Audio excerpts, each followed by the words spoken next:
अस्सलाम वालेकुम दोस्तों। आपका खुशामदीद है कोडिंग की बातें यूट्यूब चैनल के नए कोर्स के अंदर, जहां हम आपको सिखाएंगे मन स्टैक के साथ एआई का जादू। अगर आप सोच रहे हैं कि वेब डेवलपमेंट की फील्ड में आगे कैसे बढ़ना है या फिर अपने प्रोजेक्ट्स को एक नए नेक्स्ट लेवल पर कैसे लेकर जाना है, तो ये कोर्स आपके लिए है। लेकिन ये कोई आम कोर्स नहीं है। हम ये समझते हैं कि हर डेवलपर के पास अच्छे रिसोर्सेज नहीं होते, इसलिए इस कोर्स में हम आपको वो कुछ देंगे जो ज़रूरी है। एक क्लियर रोड मैप से लेकर इंडस्ट्री की बेस्ट प्रैक्टिसेस तक मर्न स्टैक की हर लेयर को अच्छी तरह से ब्रेक डाउन करेंगे और उनको समझेंगे कि हर एक लेयर का क्या वेब डेवलपमेंट में रोल है, और साथ ही एआई को इंटीग्रेट करके आपको वो स्किल्स देंगे जो आपको मार्केट में नंबर वन बनाएगी। अगर आप वेब डेवलपमेंट या एआई के फ्यूचर में जगह बनाना चाहते हैं, तो ये वो कोर्स है जो आपको आगे बढ़ाने वाला है। ट्रस्ट कीजिए, ये यूट्यूब का सबसे कम्प्रीहेंसिव और वैल्यूएबल कोर्स हो। चले अब दोस्तों हम अपनी कंप्यूटर स्क्रीन के ऊपर चलते हैं, और जो हमारी पहली वीडियो का कंटेंट है, जिसमें मैंने आपसे वादा किया था कि मैं आपके साथ पूरा रोड मैप पहली वीडियो के अंदर शेयर करूंगा। फिर ये हमारा एक सीक्वेंस होगा कि कैसे हमारी वीडियोस आएंगे और कैसे हमारे कोर्स का कंटेंट चलेगा। तो दोस्तों, वेलकम टू आवर मन स्टैक कोर्स।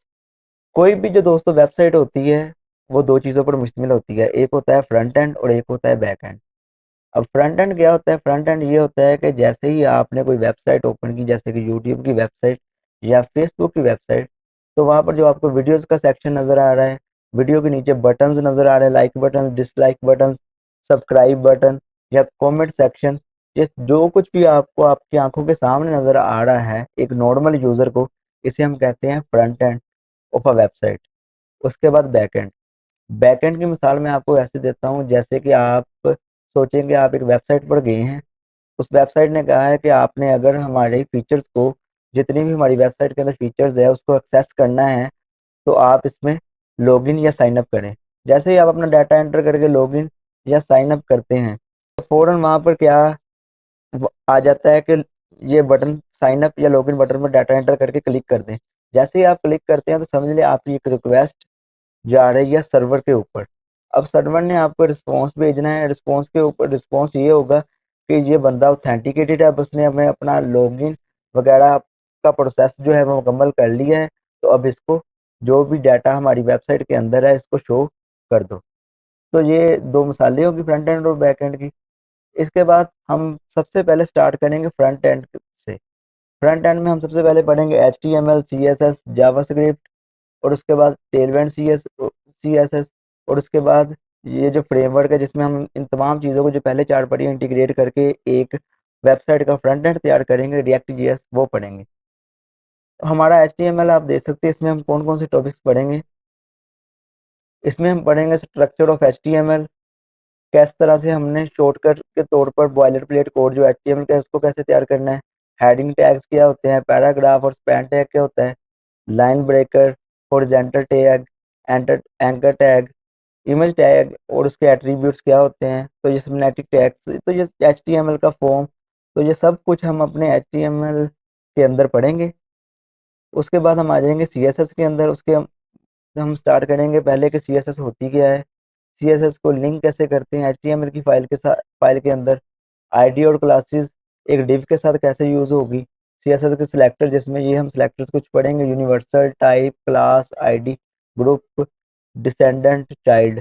उसके बाद कलर्स और बैकग्राउंड कलर्स को पढ़ेंगे, fonts and phone family, text alignment, height and width, background image with its rest properties. उसके बाद आ जाएगा CSS का बॉक्स मॉडल। उसमें हम margin, border, padding, content, box sizing, margin collapsing को पढ़ेंगे।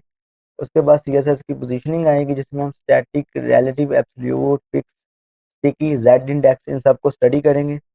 CSS की डिस्प्ले प्रॉपर्टी के अंदर हम ब्लॉक प्रॉपर्टी क्या होती है, inline, inline block, visibility, overflow, ये कुछ पढ़ेंगे। उसके बाद फ्लेक्स बॉक्स की तरफ हम मूव कर जाएंगे, जिसमें हम लेआउट, एक वेबसाइट का तैयार कैसे होता है उसको पढ़ेंगे। जिसमें हम पढ़ेंगे फ्लेक्स कंटेनर कैसे बनता है, अलाइन आइटम्स कैसे होती है, justify content, flex wrap, flex direction, align content. उसके बाद हम पढ़े CSS ग्रिड मॉडल, इसको हम 2D मॉडल कहते हैं, जिसमें एक्स और वाई एक्सिस, एक्स और वाई दोनों एक्सिस के अंदर चीज़ें हम अरेंज करते हैं। आगे हम समझेंगे इसको डिटेल में पूरा क्या होगा, अभी सिर्फ रोड मैप देख लें कैसे चीज़ें चलने वाली हैं। इसमें हम पढ़ेंगे grid grid container, grid items, grid template, columns and row, grid gap, grid area. उसके बाद सीएसएस के वेरिएबल्स पढ़ लेंगे। उसके बाद एनिमेशन देखेंगे सीएसएस में कैसे होती है, ट्रांजिशन कैसे होती है, एनिमेशन के की फ्रेम्स क्या लगते हैं, इस पॉइंट पर कौन सी एनिमेशन आनी है, इस पॉइंट पर कौन सी आनी, तो ये सब पढ़ेंगे। जब से सारी चीज़ें मुकम्मल हो जाएगी तो एंड में हम पढ़ेंगे सीएसएस के अंदर रिस्पॉन्सिव डिज़ाइन। अब रिस्पॉन्सिव डिज़ाइन क्या होता है? आप देखते हैं कि मुख्तलिफ वेबसाइट है जो कंप्यूटर के ऊपर आप खोलते हैं तो उसमें भी आपको बिल्कुल एक चीज़ें अच्छे वे में मिलती हैं कि मिसाल के तौर पर अब आप सोचेंगे कंप्यूटर के अंदर ये हमें वेबसाइट ऐसी नजर आ रही है, मोबाइल में तो स्क्रीन छोटी हो जाएगी। जब मोबाइल में स्क्रीन छोटी होगी तो चीज़ों को आपस में मर्ज हो जाना चाहिए, लेकिन वो मर्ज नहीं होती। उसके लिए हम वेबसाइट का रिस्पॉन्सिव डिज़ाइन भी तैयार करते हैं, जिसमें हम मीडिया कोड्स देखेंगे, व्यू पोर्ट यूनिट्स देखेंगे, V H V W, C S S के यूनिट्स देखेंगे, पैक्सल्स, एम रैम, और इससे के साथ हमारी सी एस एस मुकम्मल हो जाएगी और हम मूव कर जाएंगे जावास्क्रिप्ट के ऊपर। जावास्क्रिप्ट के अंदर हम 10 चैप्टर्स पढ़ेंगे, जिसमें पहले चैप्टर में हम पढ़ेंगे बेसिक ऑफ जेएस। उसके बाद हम पढ़ेंगे बेसिक ऑफ जेएस के अंदर आप समझ लें हमारे variables, data types, operators, loops, function, conditional statement, ये सब कुछ आ जाएगा। उसके बाद हम एरर्स पढ़ेंगे, उसके बाद हम ऑब्जेक्ट्स पढ़ेंगे, फंक्शंस पढ़ेंगे, एडवांस एरे मेथड्स पढ़ेंगे, ऑब्जेक्ट ओरिएंटेड प्रोग्रामिंग जावास्क्रिप्ट के अंदर इन डेप्थ स्टडी करेंगे। जावास्क्रिप्ट वर्क कैसे करती है, डायग्राम बनाकर आपको समझाऊंगा कैसे ये चीज़ें वर्क करती हैं। डोम कैसे चलती है एक वेबसाइट में, और इवेंट्स को हम कैसे कंट्रोल करते हैं। एसिंक्रोनस प्रोग्रामिंग क्या होती है, मिसाल के तौर पर आपको मैं अभी बता दूं कि ये इन 10 चैप्टर्स के अंदर हम अराउंड 150 टॉपिक्स कवर करेंगे। उसके बाद हम मूव कर जाएंगे टेलवेंट सीएसएस के अंदर। ये सीएसएस का फ्रेमवर्क है, इसको हम सीखेंगे।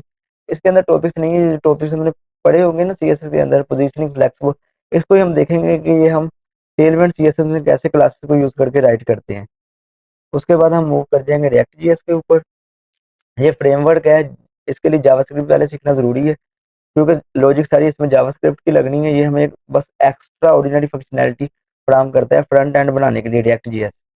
इसमें हम रिएक्ट पढ़ेंगे, जीएस जेएसएक्स क्या होती है, कंपोनेंट्स क्या होते हैं, स्टेट्स क्या होती हैं, react developer tools, turning operators कैसे काम करते हैं, इफ एल्स कंडीशन जीएसएक्स के अंदर कैसे देखते हैं, इवेंट्स कैसे काम करते हैं रिएक्ट के अंदर, यूज फैक्ट हुक को देखेंगे, यूज रेफ हुक को देखेंगे, यूज रिड्यूसर हुक को देखेंगे, यूज मेमो हुक को देखेंगे, यूज कॉल बैक हुक को देखेंगे। उसके बाद हम आ जाएंगे कॉन्टेक्स्ट ऑफ एपीआई के ऊपर, इसको देखेंगे। फिर रिएक्ट में राउटिंग कैसे होती है, राउटिंग क्या होता है, जैसे कि आपने एक बटन पर क्लिक किया तो वेबसाइट आपको दूसरे पेज के ऊपर लेगी, इसको हम देखेंगे। उसके बाद रिडक्स को देखेंगे, फिर रिडक्स टूल किट को देखेंगे। रिडक्स टूल किट को समझने के लिए ना हमें रिडक्स रिडक्स को पहले थोड़ा सा समझेंगे, उसके बाद टूल किट के ऊपर मूव कर जाएंगे, और वहां पर हम देखेंगे स्टेट कैसे मैनेज हो रही है रिएक्ट के अंदर। उसके बाद हम लोडर्स देखेंगे और टॉस्टिफाई भी देखेंगे। यहाँ पर हमारी फ्रंट एंड कंप्लीट हो जाएगी और हम किसी भी वेबसाइट का फ्रंट एंड तैयार कर पाएंगे बहुत बेहतर वे के अंदर। जैसे कि आप मेरी स्क्रीन पर भी देख सकते हैं कि ये जो ऑटोमेटिक जूम है, ये जो बटन है टेक्स्ट का, पेंसिल का, ड्रा का, तो ये सब चीजें जो है ना, जो मेरे ये एरो घूम रहा है, तो ये फ्रंट एंड है। तो इसको हम बहुत अच्छे वे के अंदर तैयार कर पाएंगे। इन लेक्चर के बीच में हमारे प्रोजेक्ट्स भी आते रहेंगे। प्रोजेक्ट्स में आपको मैं इन डिटेल जो भी पढ़ा होगा वो समझाऊंगा कि रियल वर्ल्ड में ये कैसे काम करता है। तो ये सब चीज़ें हमारी इस जर्नी के अंदर चलती रहेंगी। ये जब चीज़ें रिएक्ट तक हमारा मुकम्मल हो जाएगा, प्रोजेक्ट्स हमारे आ जाएंगे फ्रंट एंड के, उसके बाद हम मूव कर जाएंगे बैक एंड के अंदर। इसमें हम नोड जेएस में देखेंगे सर्वर कैसे बनता है। फिर नोड जेएस का एक फ्रेमवर्क है या लाइब्रेरी है, ये आपको हम इन डेप्थ बाद में बताएंगे क्या है एक्सप्रेस जेएस, तो ये पढ़ेंगे। उसके बाद हम डेटाबेस पढ़ेंगे, मोंगोडीबी और मोंगोस। रेस्ट एपीआई देखेंगे और इसके अंदर माइक्रो प्रोसेसिंग कैसे होती है वो देखेंगे। अभी मैंने ना इसका रोड मैप बनाया नहीं है, इसकी वजह ये है कि आपको ये कंफ्यूज कर सकता है इतना बड़ा रोड मैप, क्योंकि जो चीज़ें हमने अभी पहले पढ़नी है ना उसको मैंने बता दिया है।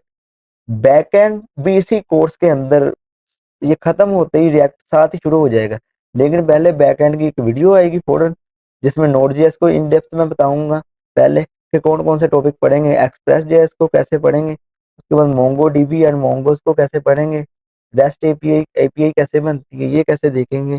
तो ये सब कुछ जब मैं आपको बता दूंगा फिर हम बैकएंड के लेक्चर बाय लेक्चर स्टार्ट कर देंगे। तो ये पूरी हमारी मंथ स्टैक का कोर्स हो जाएगा, मैं आपको यकीन दिला देता हूँ कि इससे ज़्यादा कॉम्प्रिहेंसिव कोर्स आपने यूट्यूब पर कभी देखा नहीं होगा। और ये एक फ्री कोर्स है, कोई भी यूट्यूब पर आकर इसको देख सकता है। बशर्ते ये है कि आपने चैनल को सब्सक्राइब और वीडियो को लाइक ज़रूर करना है। और उसके बाद जब ये चीज़ें हमारी कंप्लीट हो जाएंगी तो हमारा आ जाएगा पूरा एक मंथ स्टैक के 2 से 3 प्रोजेक्ट, जिसमें बैक एंड भी होगा, फ्रंट एंड भी होगा। और आप रिक्वेस्ट करेंगे तो और प्रोजेक्ट्स आएंगे। तो ये हमारे कोर्स का कंटेंट था। इंशाल्लाह उम्मीद है कि आपको पसंद आया होगा और ये हमारी सक्सेस स्टोरी का पहला कदम होगा जो आपको तैयार करेगा एक अच्छे डेवलपर की तरफ। मेरा आपसे वादा है कि मैं आपका कैप्टन हूँ, मैं कोई कोच नहीं हूँ। आपको लीड करूँगा, आपको लेकर चलूँगा साथ, फ्रंट से लीड करूँगा। एक कैप्टन का काम यही होता है कि अपने टीम को मेंबर्स को बताए कि ये काम आपका है, ये काम आपका है, करवाना आपसे मैंने है। तो इंशाल्लाह अगली वीडियो के साथ बहुत जल्द मिलेंगे।